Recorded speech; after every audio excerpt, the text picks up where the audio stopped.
A budget for a new era of space exploration? Do you have what it takes to be an astronaut? And Christina Koch reflects on her record-setting mission. A few of the stories to tell you about this week at NASA. During a February 10th event at our Stennis Space Center in Mississippi, our administrator Jim Bridenstine discussed the President's fiscal year 2021 budget for NASA, which invests more than $25 billion in the agency. This is a 21st century budget worthy of 21st century space exploration and one of our strongest budgets in NASA history. One of the noteworthy highlights is the more than $3 billion included for a human landing system for our Artemis program. The budget will also enable us to carry out history's first Mars sample return mission, develop a host of new trailblazing Earth observation missions, continue a wide range of cutting-edge aeronautics research, and more.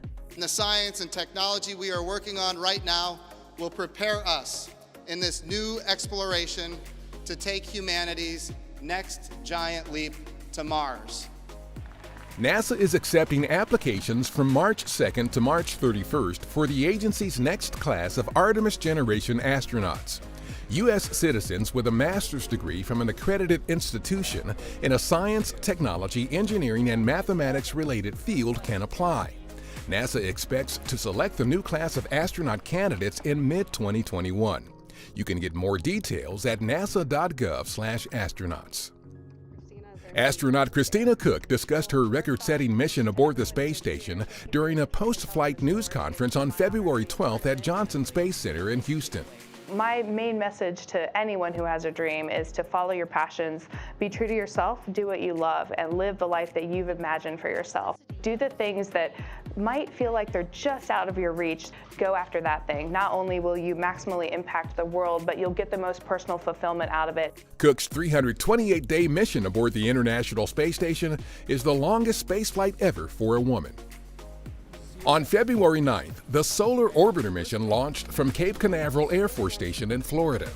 Solar Orbiter is a European Space Agency NASA collaboration that will provide the first ever images of the Sun's poles and create a one-of-a-kind picture of how the Sun can affect the space environment throughout our solar system.